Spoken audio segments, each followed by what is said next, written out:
ou seja, só tem, no dia 21 só tem esse dia, né? 21 de maio Exato. de 2024. Então, vamos começar. Eu estou com a mensagem aqui, this meeting is being recorded, got it? Isso, ok. É porque eu estou gravando ela aqui. Tá bem. Bem, boa noite a todos. Eu sou a professora doutora Maria Virgínia Machado, cardiologista, né? É, agradeço o convite do professor Valdemar Naves do Amaral para falar sobre doenças do coração na vida fetal, né? Esse é um curso de medicina fetal e a mim me coube falar sobre as doenças do coração na vida fetal. A minha titularidade, eu sou PhD em cardiologia fetal e pediátrica pelo Guy's Hospital, da Universidade de Londres, e tenho fellowship em cardiologia pediátrica no Brompton Hospital, que também é outro hospital da Universidade de Londres. E atualmente eu exerço a área de cardiologia fetal na minha clínica, Clínica Cardiofetal, aqui em São Paulo. Sou a diretora da clínica e nós fazemos esse trabalho aqui em São Paulo há 28 anos, né? Eu declaro que não tenho conflito de interesses e esse material apresentado, ele é um material próprio, né, da minha experiência, ou seja, de pacientes brasileiros, de cursos que dou da minha clínica, de pacientes que a gente vê na vida pública e privada. Bem, vamos iniciar com a apresentação do método. Todos os diagnósticos que nós fazemos a nível fetal, a nível pré-natal, ele é possível devido à ecocardiografia fetal. Então, esse é o cornerstone do nosso trabalho, é o pilar, né, utilizando uma máquina de ultrassom e sonando o ultrassom no coração do feto. E nesta metodologia, nós utilizamos de recursos bidimensional, do Doppler pulsátil e contínuo, do módulo M e do Doppler e da ecocardiografia 4D stick. Então, os diapositivos que serão mostrados nessa aula serão realmente dimensionados e mostrados com esses recursos que nós estamos, ou seja, mencionando para vocês. Bem, como nós fazemos a análise, ou seja, do coração do feto, né? Nós fazemos a análise do coração do feto de uma maneira sequencial, ou seja, nós vemos onde o coração está em relação a órgãos torácicos e abdominais, e na sequência nós vemos a conexão veno-atrial e atrioventricular, já interiormente no coração, a conexão dos ventrículos com os vasos da base, com as artérias, e o arco aórtico. Então, essa é uma análise segmentar que nós fazemos e essa metodologia ela é utilizada universal. Se nós tivermos em qualquer país do mundo, do planeta Terra, né, nós utilizamos essa metodologia para se examinar o coração do feto. Ou seja, essa sistematização ela é universal. Se tiver Estados Unidos, Inglaterra, Canadá, Uganda, Brasil, existe essa sistematização de análise do coração do feto. E uma das projeções que mais nós utilizamos no ultrassom é as 4 câmaras, que é uma projeção ou seja, é um corte transversal do tórax do feto, acima do diafragma, e entre o diâmetro biparietal e a circunferência abdominal.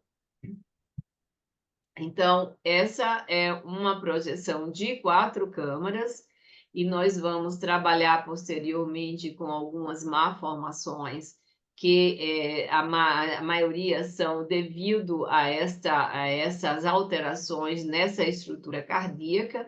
Aqui é um corte transversal do tórax do feto, onde nós temos aqui a coluna, a aorta descendente, átrio esquerdo, ventrículo direito e átrio direito. Então, essa projeção é o nosso pilar, né, para a visualização das malformações cardíacas fetais, haja visto que 50% das malformações ocorrem nesta projeção. Nós vamos dar sequência aqui com os outros diapositivos, e é importante vocês terem em mente que, ou seja, a importância de ultrassonografista fazer essa projeção quando faz-se um estudo morfológico do feto. Todos vocês fizeram, quem esteve grávida, algum colega que esteve grávida, fez o ultrassom morfológico do feto, ou sabe, e essa projeção ela é padrão, ela é uma projeção básica padrão de protocolo, de guideline para a identificação das malformações cardíacas fetais. Então, nós começamos com as 4 câmaras e mencionando para vocês que 50% a 60% das patologias cardíacas, das malformações, elas são diagnosticadas com essa projeção. Dentro das doenças do coração na vida fetal, nós temos as malformações cardíacas, as arritmias cardíacas e as miocardiopatias. Nós vamos iniciar a nossa aula com as malformações cardíacas. As malformações cardíacas, eu gostaria de fazer um adendo e uma observação importante e pertinente, mostrando para vocês que da incidência das malformações do feto, ou seja, em 1.000 recém-nascidos vivos, a cardíaca é a mais que tem uma maior incidência. Nós vamos ter 8 fetos ou 8 recém-nascidos em 1.000 recém-nascidos com cardiopatia, né? Então, ou seja, nós temos um papel importante, né, de fazer esse diagnóstico pré-natal para se elencar uma assistência pós-natal específica e especializada. E como vocês podem observar, voltando no diapositivo aqui anterior, ou seja, tem um aspecto importante. Nós fazemos um screening extremamente relevante, principalmente no primeiro trimestre, para a detecção de suspeita ou da síndrome de Down, da trissomia do cromossomo 21. Só que, se vocês podem observar, a trissomia do cromossomo 21 é 1 em 700 recém-nascidos vivos. Então, você vê a importância que nós temos em sabermos, em detectarmos essas malformações cardíacas do concepto. Você vê que eu estou lidando com uma patologia que tem praticamente uma incidência epidemiológica 8 vezes praticamente mais do que as outras, do que uma malformação como a síndrome de Down. E nós fazemos um screening bastante importante e relevante para exatamente o diagnóstico da trissomia do 21, principalmente no primeiro trimestre, onde se tem marcadores específicos para a detecção dessa cromossomopatia. Quais são as anomalias que nós podemos detectar a nível pré-natal e dentro dessas malformações? São as anomalias do septo ventricular e atrial, são a comunicação interatrial, a comunicação interventricular e o defeito atrioventricular septal. Essas patologias são detectadas na projeção de 4 câmaras. Então, podemos observar nesse diapositivo uma comunicação entre os ventrículos. Você pode ver aqui que, ou seja, o ventrículo direito e o ventrículo esquerdo, e ventrículo direito, há uma comunicação entre esse septo interventricular. Isso é um slide de um paciente de 24 semanas, que tinha uma translucência nucal de 5,1 milímetros, com 13 semanas de gestação, e a gente fez, ou seja, eu fiz o exame nessa idade gestacional, suspeitei que tinha realmente uma comunicação do septo e que talvez tivesse também um desalinhamento das válvulas. Esse exame foi repetido com 24 semanas, e nós detectamos que essas alterações que foram vistas lá no primeiro trimestre, elas estavam presentes também no segundo trimestre. E esse feto tinha síndrome de Down. Há uma associação muito frequente da síndrome de Down com cardiopatias. 50% dos conceptos com síndrome de Down tem também uma cardiopatia. E também a gente pode observar que pequenas comunicações, como essa falha, esse cleft aqui no septo interventricular, pode já ser vista a nível fetal e de uma curacidade extremamente importante e relevante. Outra cardiopatia também é quando nós temos uma descontinuidade do septo interatrial tipo primo. Como vocês podem observar, uma válvula atrioventricular única e um buraco aqui, ou seja, uma descontinuidade do septo interatrial, que é caracterizada por uma comunicação interatrial tipo primo. E também essa patologia também pode acontecer com uma válvula atrioventricular única, ou seja, além do defeito da descontinuidade do septo interatrial, nós temos também, em vez de duas válvulas atrioventriculares, ou seja, uma mitral e a tricúspide, nós temos uma válvula apenas para este coração. Esta cardiopatia, ela está associada em 50% dos casos a nível pré-natal com a síndrome de Down. Daí a importância deste conceito ser visto como um todo. Aqui também, mostrando para você um diapositivo, slide, que há uma válvula atrioventricular única para os dois ventrículos, ou seja, no caso de defeito atrioventricular septal, paciente com 33 semanas de gestação. Outra cardiopatia importante também que nós detectamos na projeção de 4 câmaras são as alterações da conexão. Como vocês podem observar aqui, essa é uma projeção das 4 câmaras cardíacas, ventrículo direito, ventrículo esquerdo, átrio direito, átrio esquerdo, e como podemos observar nesse diapositivo, nós vemos que há uma passagem de sangue importante do átrio esquerdo para o ventrículo esquerdo, mas nós não temos nenhuma passagem do átrio direito para o ventrículo direito. Você vê que o ventrículo direito é pequeno e não há enchimento sanguíneo nessa cavidade ventricular direita. Então, ou seja, essa válvula não se formou e há-se um bloqueio, é uma malformação severa, né? E não temos uma passagem sanguínea. Essa patologia chama-se uma atresia da válvula tricúspide, ou seja, o sangue passa somente no lado esquerdo do coração e o lado direito não há nenhuma oxigenação, ou seja, esse ventrículo direito vai dar problema após o nascimento, por quê? Deste ventrículo vai também sair uma pulmonar hipoplásica. Então, há uma sequência de eventos. Quando você nós temos um ventrículo pequeno hipoplásico e que não realmente funcionante, o vaso que sai dele, seja direita ou esquerda, também é hipoplásico e hipofuncionante.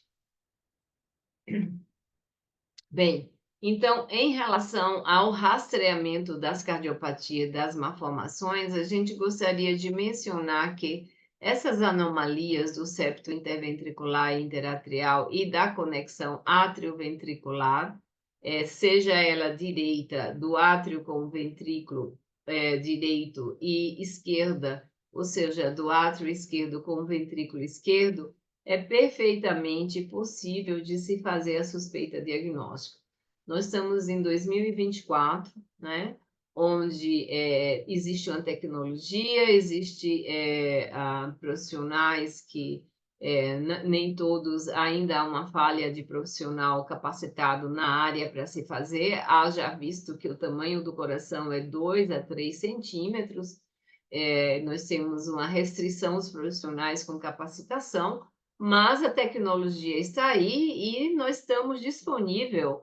Eu atuo nessa área como formadora de formação médica desde 93. Nós damos cursos em todo o país, nos estados, cursos intensivos de imersão de 3 dias, enfim, nós estamos disponíveis para justamente passar essa informação na formação médica e termos cada vez mais profissionais, digamos, capacitados, seja ele na área de ultrassonografia, seja ele na área de cardiologia. Então, com essas 4 câmaras que essa projeção, podemos realmente fazer esse diagnóstico das anomalias do septo interventricular, interatrial e da conexão dos átrios com os ventrículos. À direita, o átrio direito com o ventrículo direito e à esquerda, o átrio esquerdo com o ventrículo esquerdo. E na sequência das malformações cardíacas, gostaria de mencionar também as alterações dos vasos, ou seja, da artéria pulmonar e da aorta, dos vasos e das vias de saída do ventrículo direito e esquerdo. Essas anomalias são as anomalias da conexão dos ventrículos com os vasos. Então, são a tetralogia de Fallot, a dupla via de saída do ventrículo direito, a transposição de grandes artérias, o tronco arterioso e a transposição corrigida. Eu dividi a minha aula em 40 minutos para nós termos uma abordagem com vocês sobre uma introdução e uma introdução e uma apresentação das doenças cardíacas na vida fetal e também 20 minutos para nós tirarmos nossas dúvidas. Nós estamos falando com um público de colegas médicos que, obviamente, têm as suas, ou seja, dúvidas em relação a esse tema tão específico. A primeira cardiopatia que nós vamos falar sobre o diagnóstico é a tetralogia de Fallot. Essa cardiopatia, ela tem um calvagamento, a gente chama um calvagamento, porque a aorta ela sai uma parte do ventrículo direito, outra do esquerdo, e uma comunicação abaixo aqui da aorta. Você vê um paciente com 28 semanas e 1 dia, né? E aqui a aorta bastante dilatada, se originando a metade do ventrículo direito, a outra metade do ventrículo esquerdo. Outra cardiopatia também dos vasos à base é a dupla via de saída do ventrículo direito. Essa cardiopatia, você vê que os 2 vasos, eles saem paralelos e saem predominantemente do ventrículo direito. Então, aqui a aorta na frente e a pulmonar atrás. O normal é nós termos a pulmonar na frente e a aorta atrás. A pulmonar anterior e a aorta posterior. Então, ou seja, nessa situação, os vasos ficam desalinhados e nós temos direcionalmente esses 2 vasos se originando do ventrículo direito. Um outro diapositivo mostrando também para vocês, aqui a artéria pulmonar no meio do coração. Normalmente a artéria pulmonar ela não fica no meio do coração, ela fica anterior, se originando praticamente uma parte dela do ventrículo direito e a outra do ventrículo esquerdo. Também o mesmo diapositivo mostrando para vocês, olha, 31/3/2019, esse aqui é um curso que eu dei na Clínica Sonari em Vitória do Espírito Santo em 2019, Nós tivemos um stop depois de 2020, no início, por causa da pandemia, e agora estamos full-time, retornando com os cursos de imersão e possivelmente depois uma pós-graduação também nesta área, aí nos estados. A gente está praticamente programando em cada estado um curso por mês, né? Eu acabei de vir de Campo Grande, Mato Grosso do Sul, e nós temos aí na sequência outros estados também que nós estamos na nossa programação. Mas esse diapositivo é o mesmo que eu mostrei anteriormente,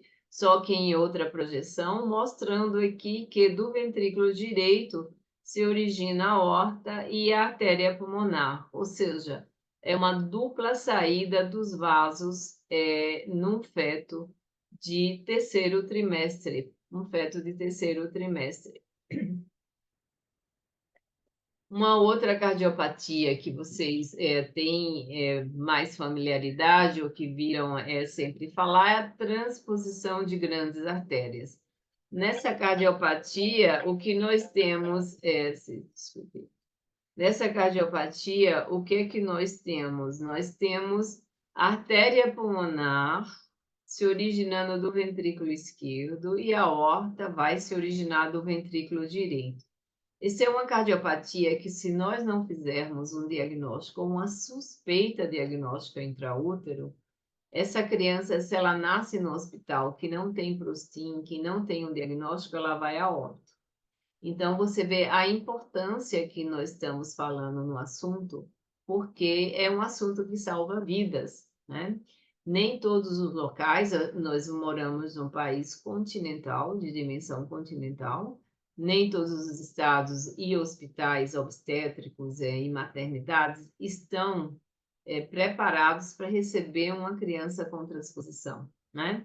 Então, o diagnóstico pré-natal vai ser extremamente importante. A suspeita de que realmente exista uma transposição vai direcionar essa criança para nascer num centro que vai conseguir ter uma melhor assistência a nível pós-natal.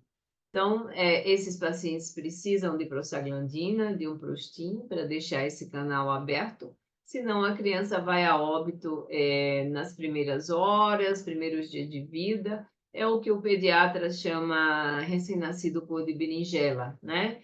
Que é um recém-nascido bastante cianótico e que não praticamente ventila, né? Então, é importante vocês saberem que nós temos possibilidade de fazer o diagnóstico perfeito, acurado e com bastante de acuracidade a nível pré-natal. Você vê aqui a artéria pulmonar se bifurcando, se originando do ventrículo esquerdo.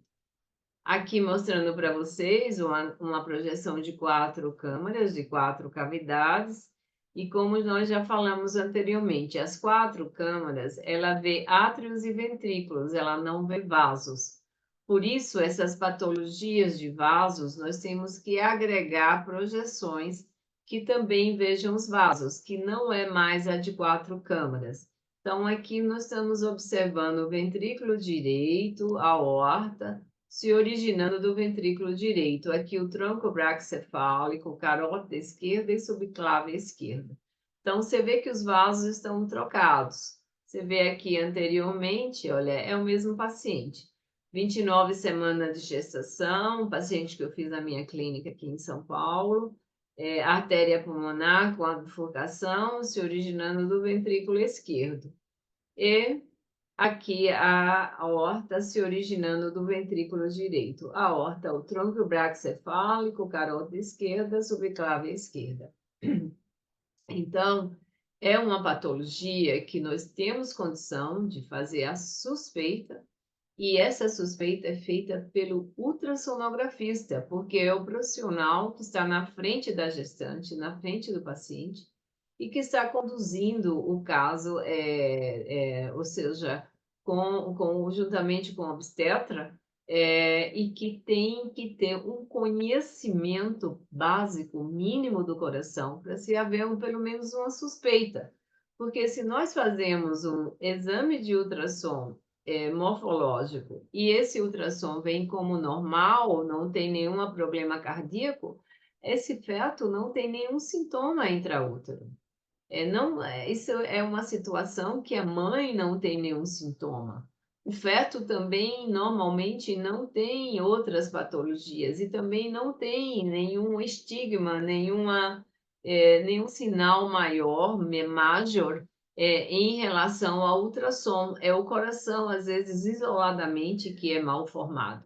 Então, é uma situação, que é uma patologia que, se nós fizermos diagnósticos, pré-natal, isso aqui vai salvar a vida dessa criança, né? Daí a importância de vocês saberem a possibilidade de nós já termos, já de fazer esse diagnóstico com acurácia, né? Com bastante acurácia, com bastante conhecimento de conduzir essas situações. Então, aqui no caso, você vê o ventrículo direito se originando a aorta, aqui o vaso do tronco braquicefálico, e aqui o ventrículo esquerdo, olha, se originando a artéria pulmonar com a sua bifurcação. Ou seja, os vasos estão trocados, né? Os vasos estão trocados, e após o nascimento, durante intraútero não acontece nada, esse concepto se desenvolve normalmente. O problema vai acontecer após o nascimento. Quando essa criança nasce, nós não temos condição de ventilar essa criança. E essa criança vai chocar e ir a óbito. Normalmente, às vezes, é horas após o nascimento, porque depende da viabilidade do canal se manter aberto.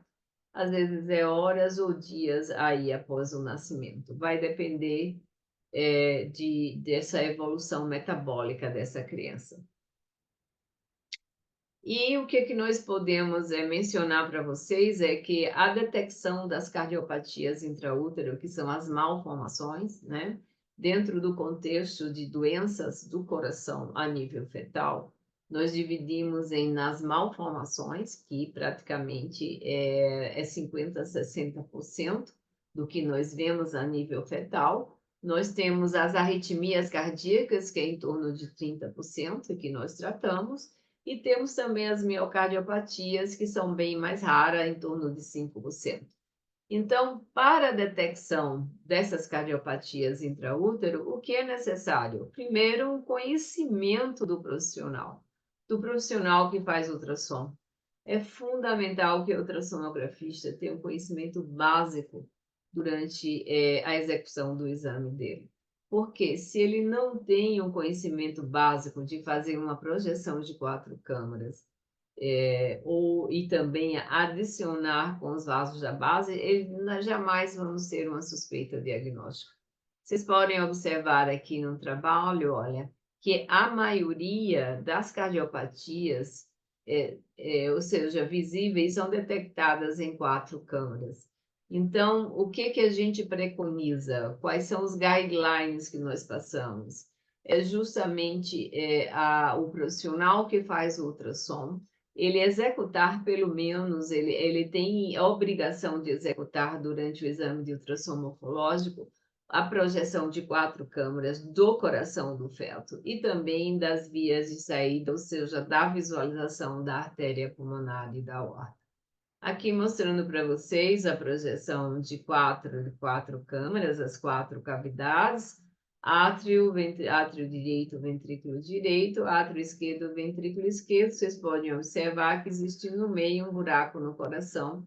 Você vê que aqui enche colorido nessa região aqui um buraco no meio do coração. Podemos observar que dentro dessas malformações, a cardiopatia mais frequente é a comunicação interventricular, vocês podem observar aqui disparadamente em relação a outras cardiopatias. Isso também nós vemos intraútero. Ou seja, a incidência dessa malformação do septo também é visualizada intraútero. A outro segmento de doença do coração do feto são as alterações do ritmo cardíaco, que são as arritmias. Então, nós consideramos taquicardia no feto quando ela é entre entre um range, uma variação de 120 a 180, 200 batimentos por minuto. E essas situações, às vezes, podem não serem patológicas e serem consequência de algumas outras coisas da gestação, como, por exemplo, hipóxia fetal, febre materna. Se a gestante tem uma febre, o bebê pode ter também um aumento do batimento cardíaco. Infecção materna, ansiedade materna também, isso vai ocasionar um maior, ou seja, aceleramento no coração do feto, e injeção de algumas drogas, atropina, escopolamina, isoxoprina, e o diagnóstico diferencial que nós fazemos é justo como um taquicardia supraventricular, ou seja, patológico. As outras alterações também do ritmo cardíaco, elas podem ser lentas. Eu mencionei as taquicardias, que são um aumento, aceleração do batimento. Nós podemos ter uma desaceleração do batimento. Quando nós consideramos que o batimento do feto está desacelerado, ou seja, é menor do que 100 batimentos por minuto. Licença. E aí, isso pode ser consequência de uma compressão do cordão umbilical, hipotensão materna, convulsão materna, bloqueio anestético para a cervical, injeção materna de propanolol ou ezepina e diagnóstico diferencial com os bloqueios. E as arritmias cardíacas do feto, elas são de duas montas. Elas são supraventriculares, que pode ser extrasístole atrial, ataque cardíaco supraventricular, o fláter atrial e a fibrilação. E as ventriculares, que são as extrasístoles ventriculares, ataque cardíaco ventricular e o bloqueio atrioventricular total. Aqui é um exemplo mostrando para vocês de uma gestante de 26 semanas, com 4 dias, que eu fiz recentemente aqui na minha clínica. Vocês podem observar que há um sincronismo do átrio com os ventrículos, uma frequência de 146 batimentos por minuto, que é uma frequência cardíaca normal, é uma situação normal. Porém, nós temos algumas situações de anormalidade, onde o batimento do bebê vai acima de 200. Nessas situações, são situações de emergência, porque o coração do feto ele não aguenta um período muito prolongado com um batimento acima de 200. O coração entra em insuficiência cardíaca e a criança vai a óbito. Nós ouvimos falar de alguns antecedentes, seja em familiares, seja em amigos. Ah, olha, o coração parou de bater. Às vezes é uma situação deste nível, ou seja, dessa condição, onde às vezes não tem diagnóstico e o coração do bebê bate aceleradamente, chegando a um ponto de inchar, ter uma insuficiência cardíaca congestiva, como vocês podem observar aqui, olha, ascite, água, aqui é fígado, ó. O bebê está totalmente inchado em anasarca, o coração não tem mais condição de manter um batimento de acima de 200 e ele entra em uma falência miocárdica e falência cardíaca. 220 batimentos por minuto. Nós, nesse paciente aqui, você vê que foi 10 de 7, tá vendo? 10 de 7 de 2001. Eu tenho a minha clínica desde 96, então são praticamente, vão fazer 7 anos, 8 anos agora, em julho. E esse foi um caso que eu conduzi lá.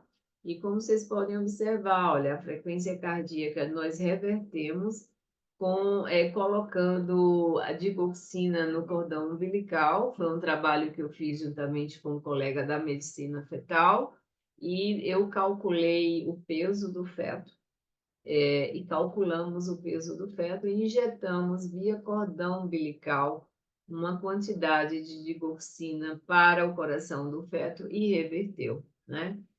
São situações complexas de tratamento, que tem que ter em mãos ou seja, pessoas experientes para que a gente consiga um resultado positivo. Essa criança, você vê, ela, com 10/7, ela tinha 23 semanas. Aqui eu mostrando com 1 aninho de idade, 2002, essa criança está com quanto? 22 anos, né? 2002, 20 anos, 24, 22 anos, deve ter nascido 2001, setembro de 2001, ou 2001 ou 2002. Então, é um resultado positivo.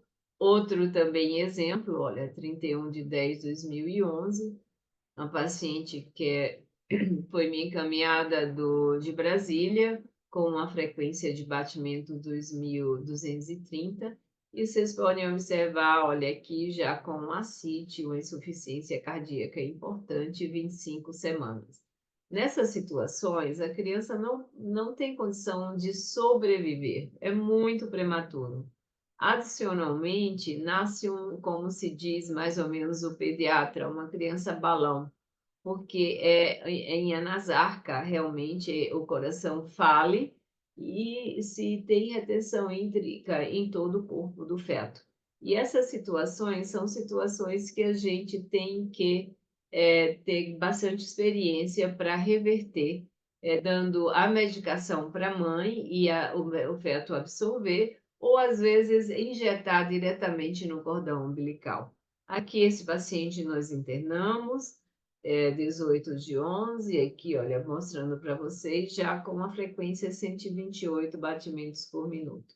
Essa paciente, ela está bem, essa criança ela fez 11 anos, joga tênis, é, e a criança teve um bom resultado. Obviamente, não tenho todos os casos que têm um sucesso. Eu tenho casos de insucesso também com óbito intrauterino, porque isso é uma doença extremamente grave, o tratamento extremamente complexo. A gente tratar uma arritmia dessa grave intraútero não é fácil, né?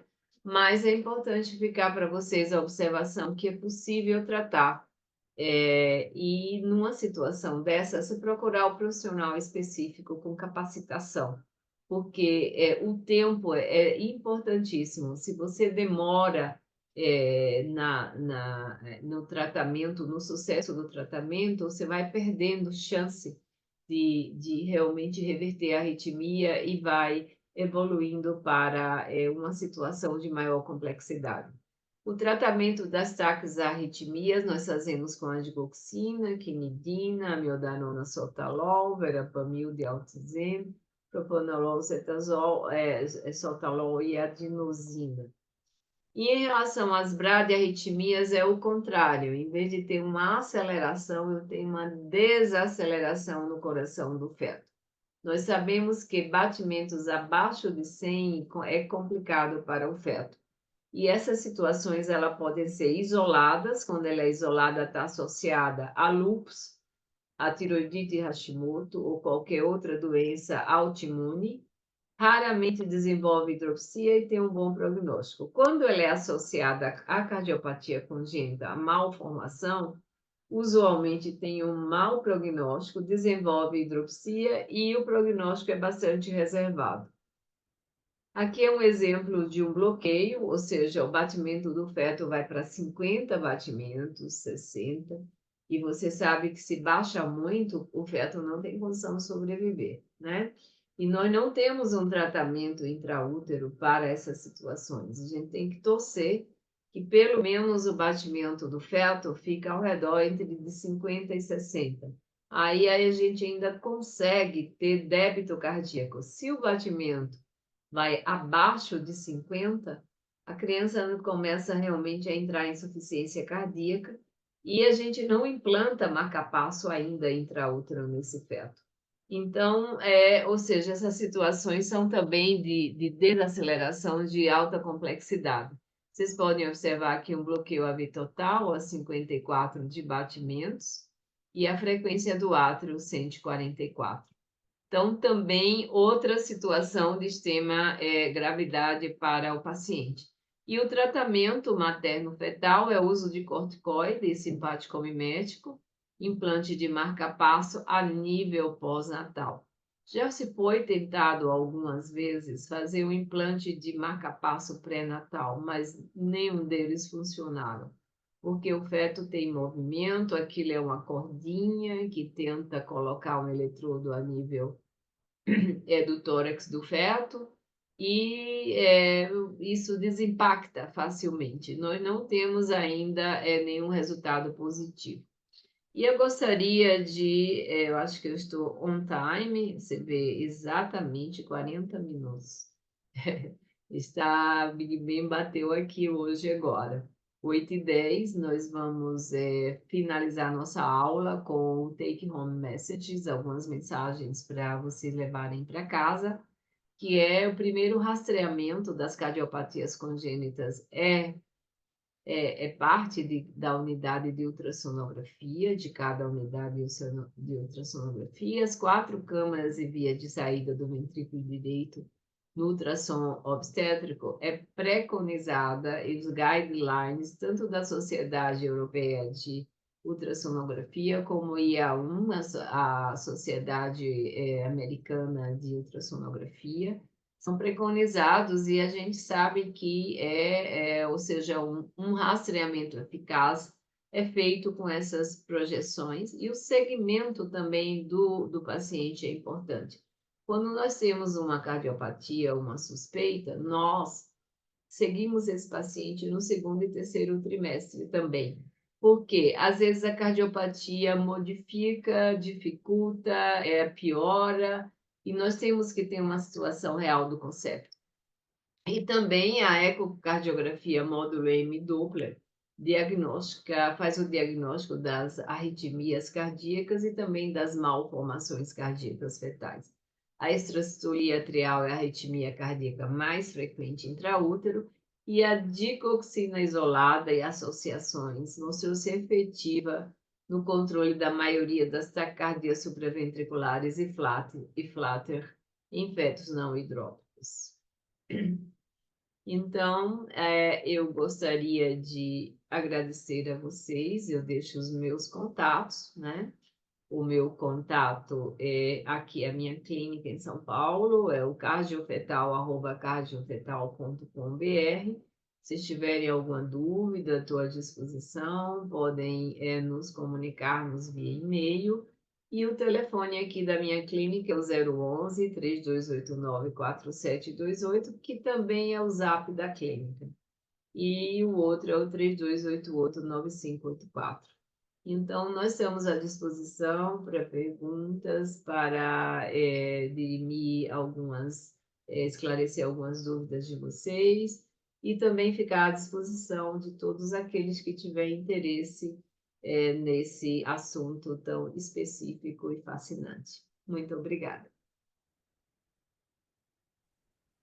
Boa noite, professora. Ótima aula. Bem, fico à disposição para os colegas que tiverem dúvidas, a gente tirar nossas dúvidas e esclarecimentos sobre o assunto. Claro. Nós esperamos uns 2 minutinhos só para ver se tem perguntas. Caso não tenha, a senhora pode ficar à vontade, pode fazer os encerramentos. Tá bem? O espaço é todo seu, tudo bem? Tudo bem, Maurício. Obrigada. De nada.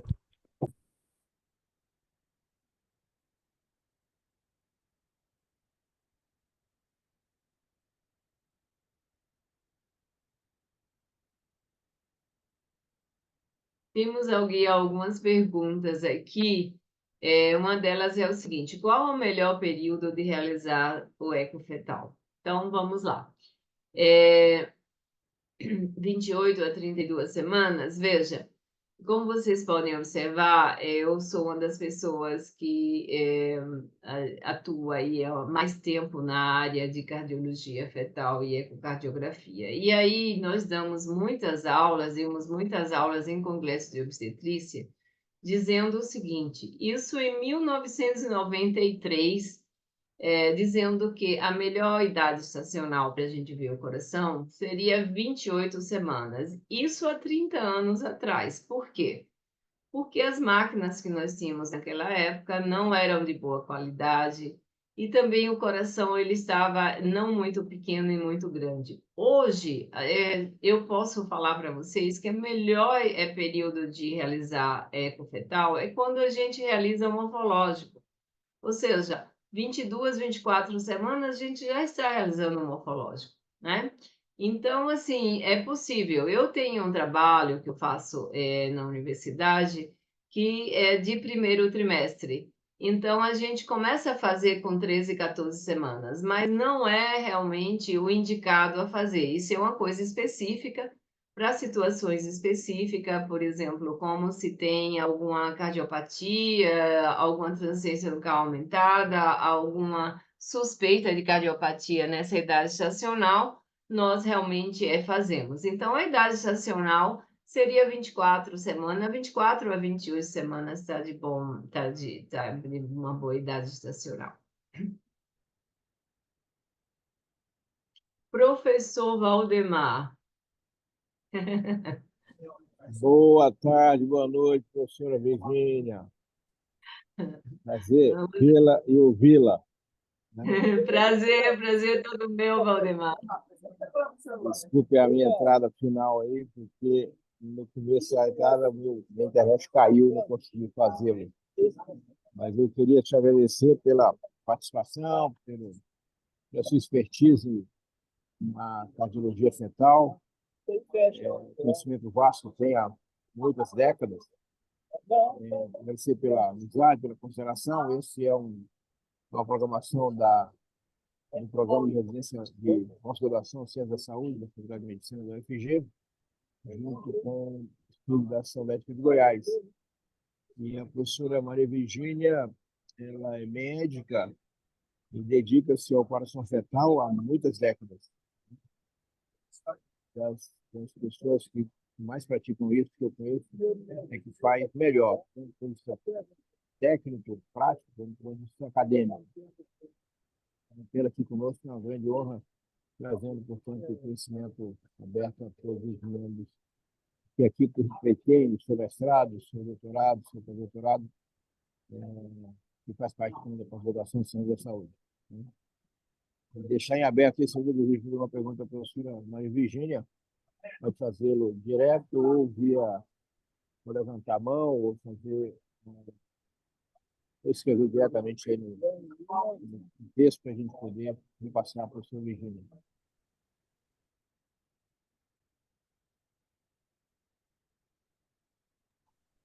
Maurício, uma pergunta no chat para a professora Virgínia.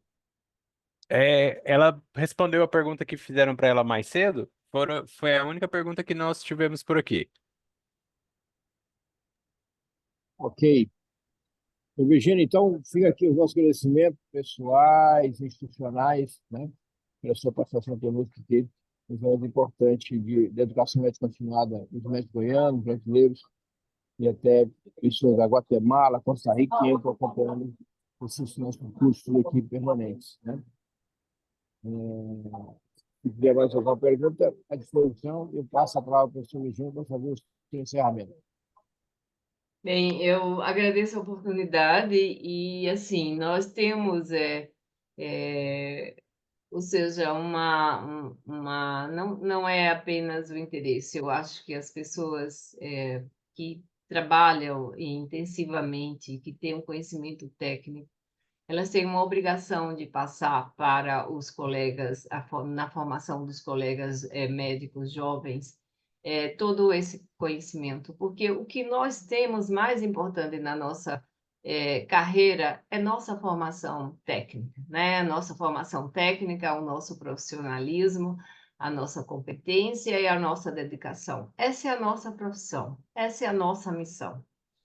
Então, é algo que eu sinto que é muito gratificante poder passar informação, ensinar e sentir que um assunto de tão importância está sendo cada vez mais solicitado e sendo, digamos, reconhecido, né? A nível de Ministério da Saúde. Hoje, a ecocardiografia fetal, ela faz parte do exame de pré-natal. Ela é obrigatória, né? Passou como uma lei a partir do ano passado, e fazer exame do coração fetal hoje, no país, neste país, no Brasil, faz parte dos exames de pré-natal. E como nós temos uma Constituição que diz que direito à saúde é universal, está a gestante também, digamos, ou seja, dentro desta categoria dos exames de pré-natal, ela pode obter esse exame e essa informação do coração do feto. Estamos à disposição de vocês e qualquer dúvida, eu deixei meu e-mail, não tem problema, estamos aqui para realmente poder agregar aí no que for possível. E muito obrigado aí pela oportunidade, Irene. Professor Virgínia, muito obrigado pela presença, pelo conhecimento repassado. Uma boa noite a todos e até a próxima. Forte abraço. Boa noite. Obrigado a Tchau. todos, boa noite. Obrigado, Boa noite. Maurício. Até mais. Tchau.